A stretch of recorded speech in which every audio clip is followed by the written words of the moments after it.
Kematian memang sebuah misteri bagi manusia.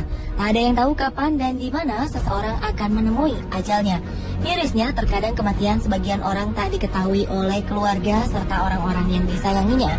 Lantaran orang ini jarang dikunjungi oleh kerabat atau justru menghilang dan meninggal dunia di tempat yang sulit dijangkau. Meski telah berlalu selama bertahun-tahun, bahkan puluhan tahun, jenazah mereka akhirnya ditemukan. Dan pemirsa, kami telah siapkan beberapa peristiwa ini dalam 7 jenazah tersembunyi dalam waktu lama, versi On The Spot.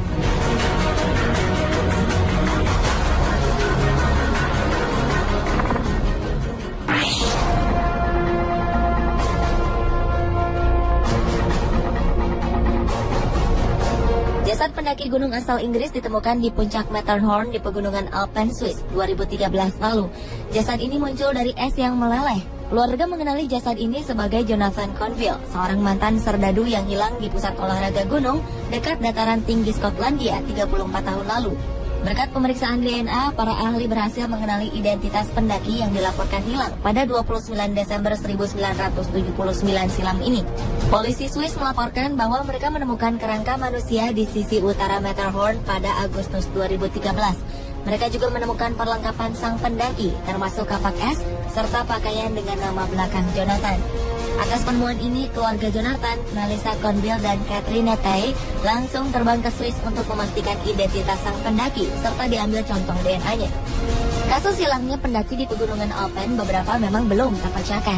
Namun ketika lapisan es di Alpen mulai mencair akibat pemanasan global, sebagian dari pendaki yang telah lama hilang bisa ditemukan setelah bertahun-tahun terkubur di gunung es.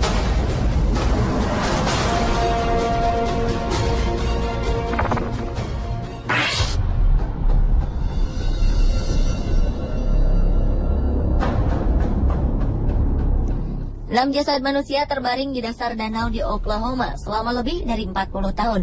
Tak ada yang menyadarinya hingga aparat menemukan 2 mobil tua penuh karat berisi jasad mereka. Awalnya petugas patroli jalan tol menguji peralatan sonar mereka di Danau Foss dekat Elk City, Oklahoma. Tiba-tiba saja alat mereka menangkap objek misterius di dasar danau. Belakangan diketahui objek ini adalah mobil tua keluaran 1969 dan 1950-an. Petugas kemudian mengangkat kedua bangkai mobil ini dalam kondisi yang telah berkarat berat.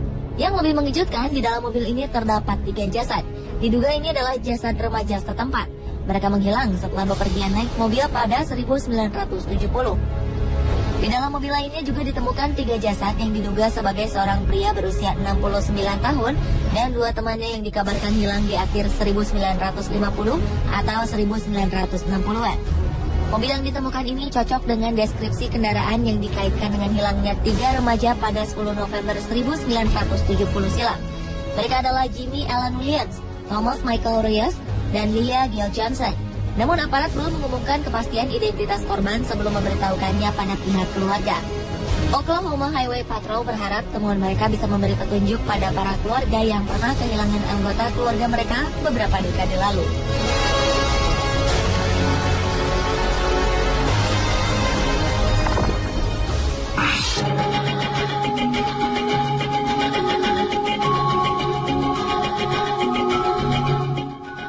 Pada masa Perang Dunia Kedua, seorang pilot Rusia Boris A. Lazarus gugur di medan pertempuran setelah pesawatnya tertembak oleh pesawat Jerman pada 21 Februari 1943. Pertempuran ini terjadi di sekitar 40 km dari kota Louhi, Lithuania. Setelah peristiwa ini, pencarian para korban pun dilakukan, namun jasad Boris tak pernah ditemukan. Sebagian besar menduga kondisi pilot Karelian Front ini hancur bersama meledaknya pesawat sehingga pencarian dihentikan.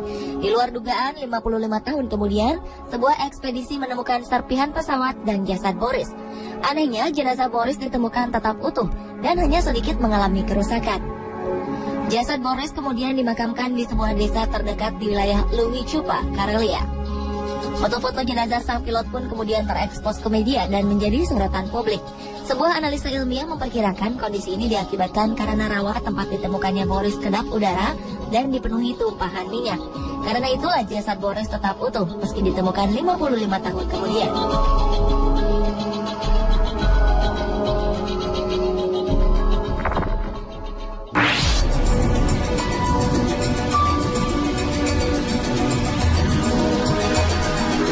Jasad seorang nenek ditemukan tergeletak di rumahnya pada Juli 2011 silam. Nenek bernama Natalie Jean Wood ini diperkirakan telah meninggal dunia 8 tahun sebelumnya, tepatnya pada Februari 2004. Jasad yang telah berbentuk tulang belulang ini ditemukan di sebuah rumah kosong di Sydney, Australia. Laporan hasil penyelidikan kasus wanita yang terlupakan oleh Sydney ini baru saja dirilis oleh media setempat Februari lalu. Diyakini Natalie terjatuh di dalam kamarnya sendiri dan tak mampu bangun ataupun meminta tolong. Petugas kepolisian mengatakan karakter korban memang penyendiri. Sementara itu, saudara ipar Natalie, Enid Davis, mengaku tak pernah mengunjungi perempuan malang ini sejak 2003. Kondisi rumahnya yang tak terawat dan penuh sarang laba-laba membuat para tetangga Natalie berpikir bahwa ia telah pindah sejak lama.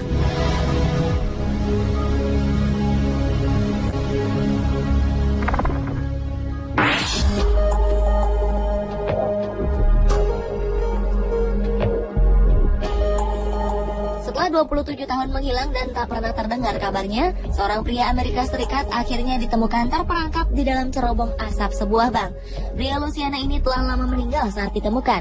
Tulang belulang pria bernama Joseph Schneider ini tak sengaja ditemukan saat para pekerja sedang melakukan renovasi Bank of Abbeville.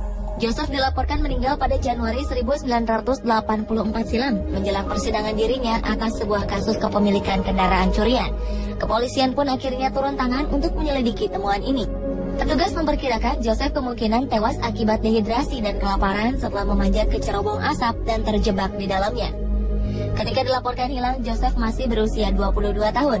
Pada kerangkanya ditemukan sarung tangan, jam tangan, dompet, dan juga pemantik api. Menurut polisi, semua barang-barang ini tak menunjukkan bahwa ia berniat untuk merampok bank. Polisi juga tak menemukan tas atau apapun yang biasa dibawa untuk membawa kabur hasil pencurian.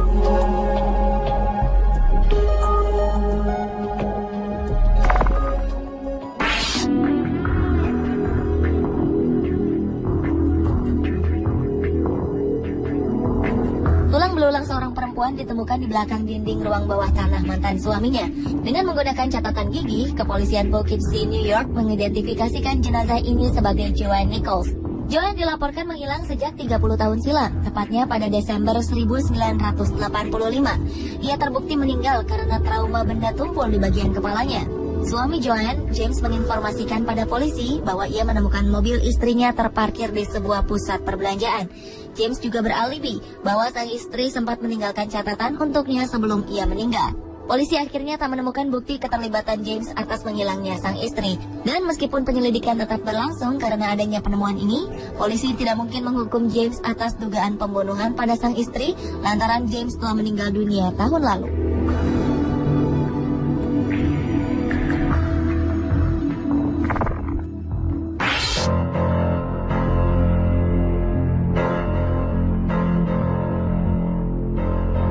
Jenazah seorang penyelam ditemukan di dasar Danau Michigan 2012 lalu. Jenazah ini berhasil ditemukan setelah 13 tahun tenggelam di sana. Anehnya, jasad sang penyelam yang diidentifikasi bernama Dirk Khan ini seolah diawetkan oleh suhu dingin dan juga sedikitnya oksigen di dasar danau. Bahkan baju selam serta tangki oksigen juga masih melekat pada tubuhnya. September 1999, Dirk dilaporkan pergi menyelam di Whitefish Bay bersama rekannya Greg Olson dan Richard Boyd. Ketiganya berniat untuk mendokumentasikan keindahan kapal Lakeland yang karam pada 1924. Namun sebuah insiden terjadi dan Dirk menghilang. Saat itu pria asal Gothenburg, Iowa ini sulit ditemukan karena dalamnya kapal karam tersebut. Hingga akhirnya dua orang penyelam tak sengaja menemukan jenazah Dirk dan mengangkatnya ke permukaan. Istri dan keluarga Dirk mengaku lega dengan penemuan jenazah Dirk.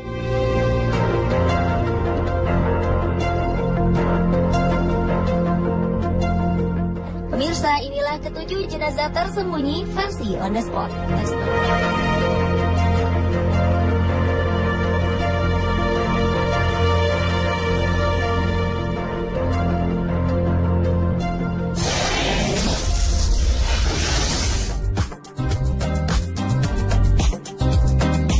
Bagaimana jika kuda Nil, buaya, ular, hingga macan tutul menyerang dan orang-orang ini selamat dari serangan hewan buas yang mematikan tersebut?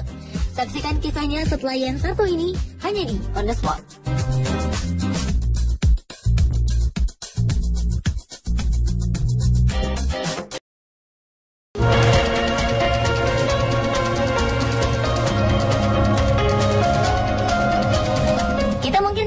mendengar beberapa kisah pengusaha sukses di dunia. Tapi tahukah pemirsa bahwa ternyata untuk meraih kesuksesan tidak harus dengan uang yang besar. Dibutuhkan tekad kuat, kemauan untuk maju, usaha tak kenal lelah, disertai dengan ide-ide sederhana dan inovatif. Plus doa kepada Tuhan, niscaya seseorang bisa meraih kesuksesan. Dan kali ini, On The Spot akan merangkum beberapa kisah mereka dalam orang-orang sederhana yang sukses.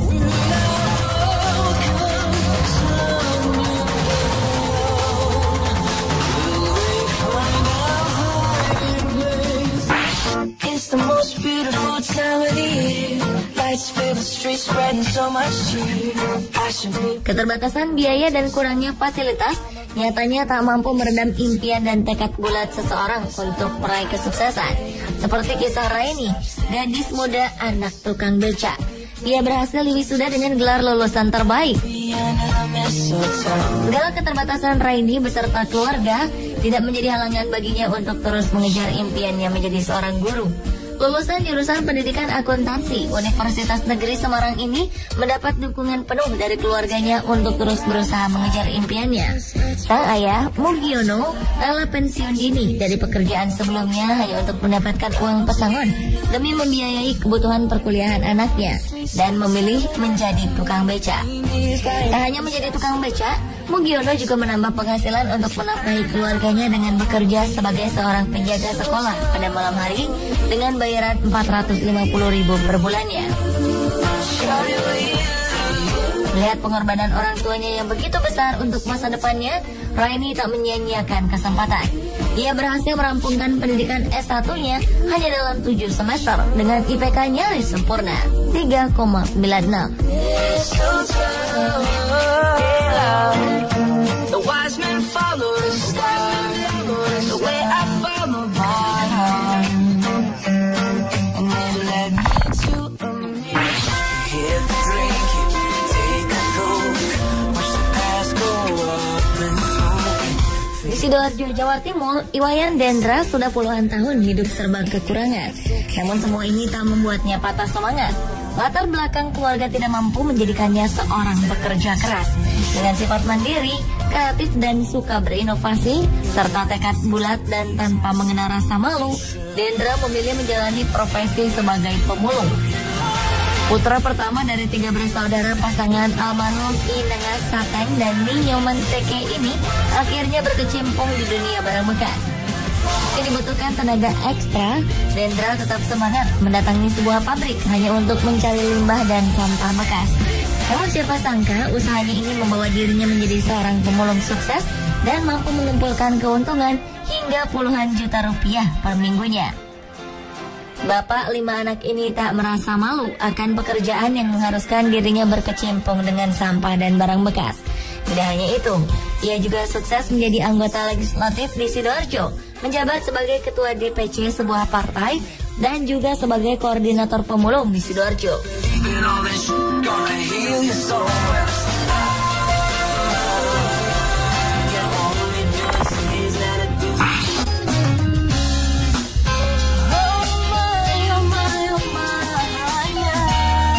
Bagi Anda pecinta Harry Potter tentu tak asing dengan sosok J.K. Rowling. Perempuan kelahiran Inggris ini hanyalah gadis biasa yang menemukan kecintaannya pada bidang menulis, khususnya cerita-cerita fantasi. Hingga pada Desember 1990, Rowling harus merelakan ibunya dipanggil oleh Yang Kuasa. Sejak saat itu ia pindah ke Porto, Portugal untuk mengajar bahasa Inggris. Hidup yang ia jalani tidaklah istimewa. Rowling hanya menghabiskan waktunya untuk menulis novel di kafe-kafe. Rowling muda bahkan sempat didiagnosis menderita depresi klinis dan sering mencoba untuk bunuh diri lantaran kisah asmaranya yang kandas. Dan dengan perpaduan bakat dan tekad, ia mampu untuk melewati semua tekanan yang ia alami. Kini berkat kesuksesan novel-novelnya, ia hidup sejahtera. Siapa sangka berawal dari kecintaannya dalam menulis, mampu membuat Rowling menjadi kaya raya. Kini hartanya mencapai 1,1 miliar dolar atau sekitar 13 triliun rupiah dan telah mampu menjual lebih dari 400 juta buku. Oh yeah,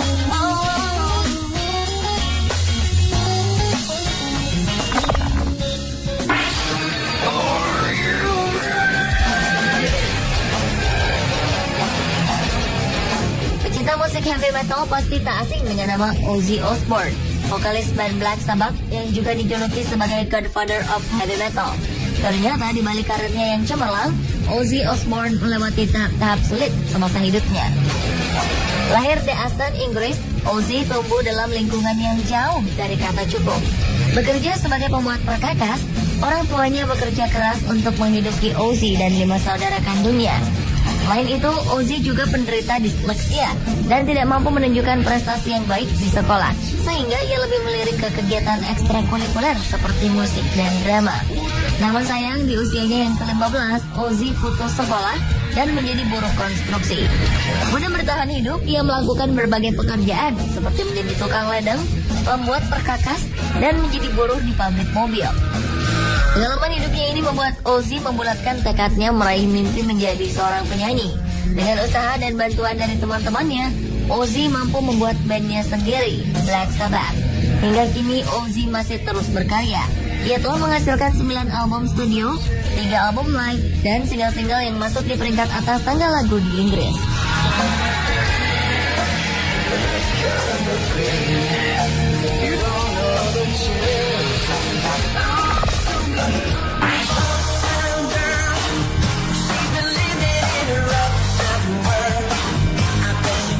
Anda pernah mendengar kata tip X?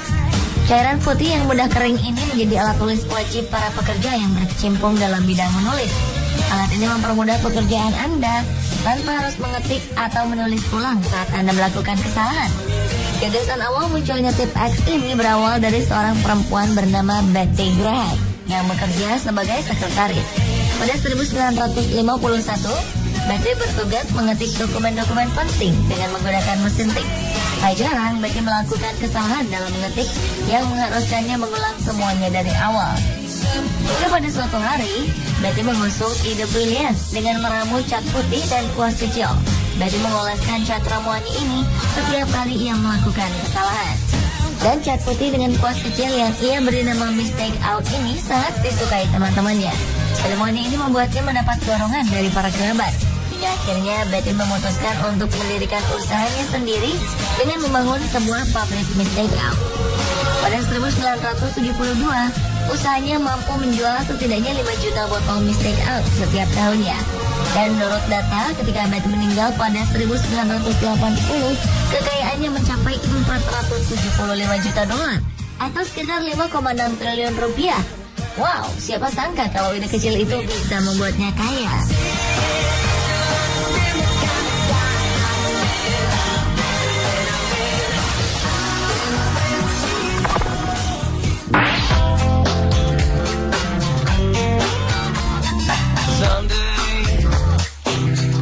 Rockefeller lahir di Richford, New York dan memiliki 5 saudara.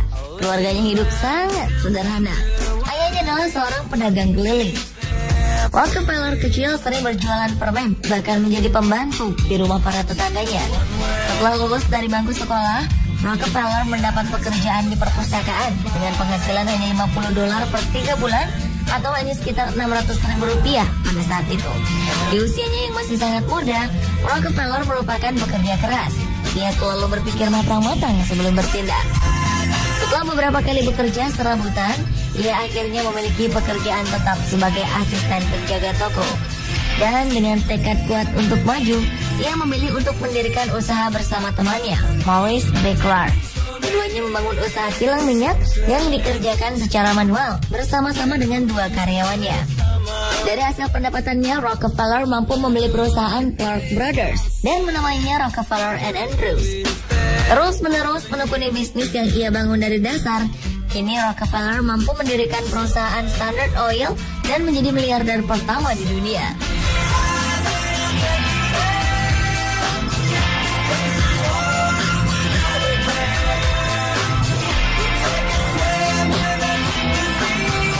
Pemirsa, itulah beberapa kisah sukses orang sederhana versi on the spot. Halangan dan rintangan bukanlah alasan untuk kita berhenti dan menyerah.